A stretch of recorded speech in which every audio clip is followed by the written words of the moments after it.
So, in order for Dragon Ball Super to restore back to its greatness, right, and be like its counterpart Dragon Ball Z, it has to fix these main things, and these are the main problems that Super struggled with, that Dragon Ball Z didn't struggle with. Number one, the show has got to be Dragon Ball again. It cannot be Goku and friends. And I'm a big advocate of Goku being the star of the show. I'm okay with it. I know a lot of people want to Gohan to be the new face, but I'm okay with that. You can have your star player, but the thing is, the storylines are just Goku and friends, and maybe if you want to say Goku and Vegeta and friends, but it's big scary guy comes up, Goku is gonna win it, right? And you can say, well, Dragon Ball Z has always kind of been Goku's gonna win it, but it used to be they dicked us along for like an incredible journey, and then Goku will beat him. Most of the time. But now it's Goku fighting the whole time. It's Goku, Goku, Goku, and then Goku finishes off. You have to make the show more than Goku and friends. And then the main reason why they can't get anyone involved is because the power scaling, which we're going to get to in a second, is so astronomical now, and the storytelling is so poor, right? That you can only involve Goku and Vegeta into things because they're the only ones strong enough to deal with the characters you bring abroad, right? That you bring aboard to combat the Z fighters.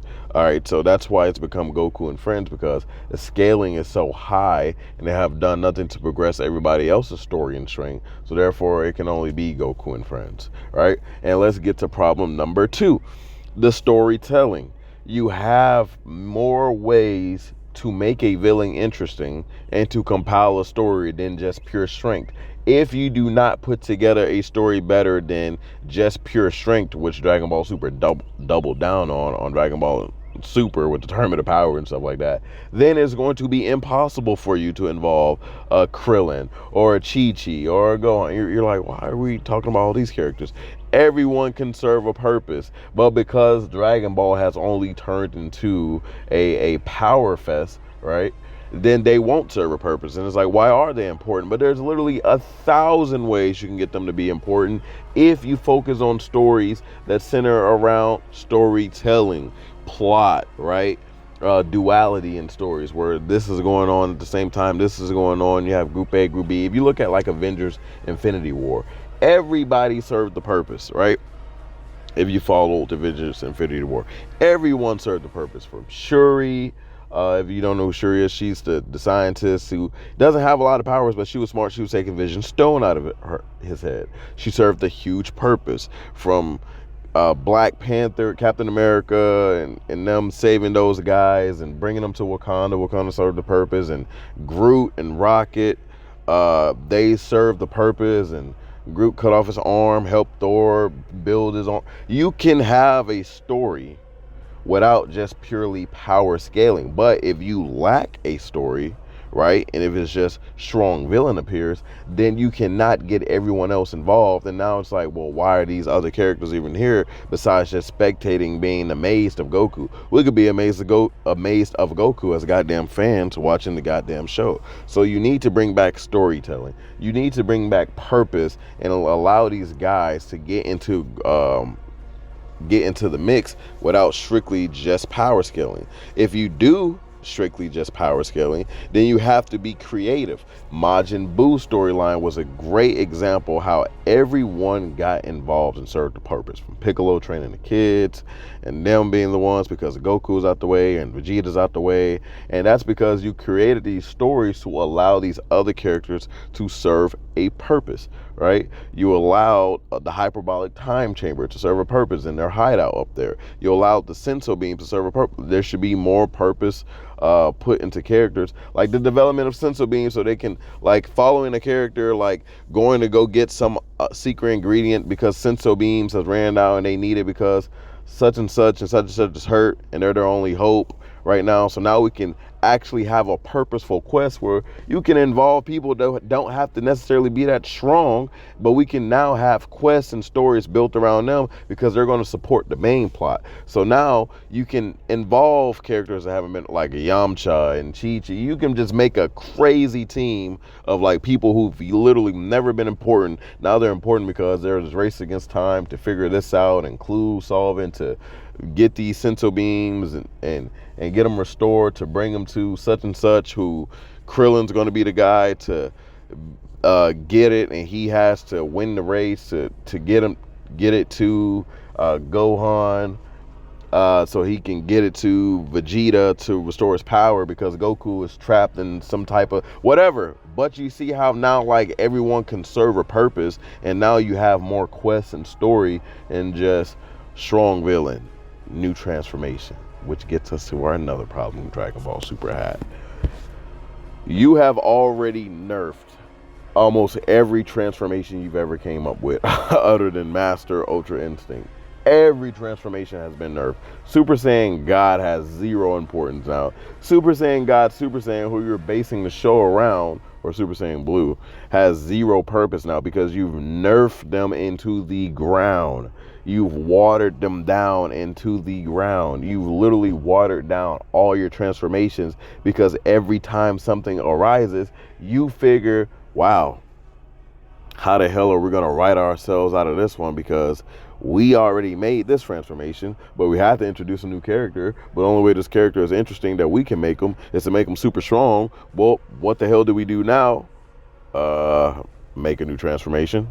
Okay, change his hair color, make a new transformation. And so now Dragon Ball Super is in this endless loop of not knowing how to defeat a villain, because the only way you can defeat the villain is just to give Goku a new transformation, right? And then you're not even building up to these transformations like you used to. You're just kind of throwing them at our face, and then the lore is all watered down, and all this is watered down, and then it just serves no purpose, right? It's just transformation centric. And because you cannot find a way to defeat a villain without it, how about it's, oh, Goku and Vegeta, they travel to this world, but they notice that atmosphere is different, and so they can't transform, so they're battling all these dudes in base formations, and it's a stalemate. And now you have Bulma and whoever new character you want to introduce, they're on this quest to build this machine to change the atmosphere, and so we get to see their part of the story so they can destroy the atmosphere so that Goku and Vegeta can transform into blue and defeat these villains. And Goku and Vegeta, who are badly hurt from not being able to beat these guys in base form, they get taken into refuge by these other characters. Now we can introduce these characters. Now they serve purpose because they're hiding Goku and Vegeta from people trying to kill them because they're still weak. And now we're following their story, and now Bulma and whoever, they finally built the machine in like a desperate attempt, and she goes last minute, sacrifices herself to hit a switch, and the machine gets built, and Goku and Vegeta can feel the atmosphere change. And now at the last minute, where the villains are finding them and these other people are trying to defend Goku and Vegeta to the death, before it eventually they try to kill them, they see Goku and Vegeta rise up behind them because now they feel they can transform, and now they can transform into blue, wreck shit, and leave. You see how now blue, now still, you can still defeat a new villain.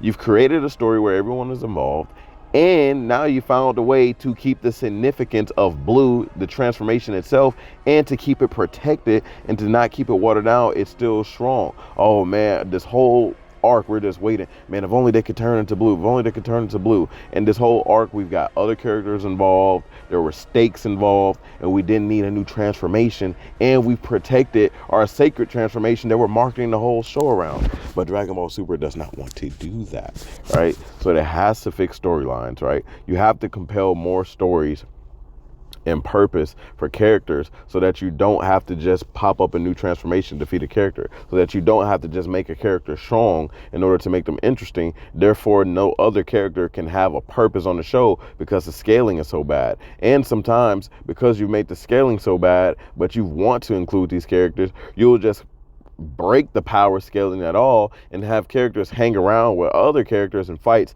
that have no business hanging around in, right? And so now you've broken Dragon Ball Super. So Dragon Ball Super needs to get back to the roots. Storytelling, purpose, lore. Stop watering down your transformations. Stop adding so many. Stop adding so many powerful characters that you have to like write out through the craziness of craziness, and get back to compelling a story. And it doesn't take much. Animated shows have the luxury of being able to really do or say and event anything because they don't have to follow any type of real logic besides in the show. So please, Dragon Ball Super, let's fix these issues and then get back.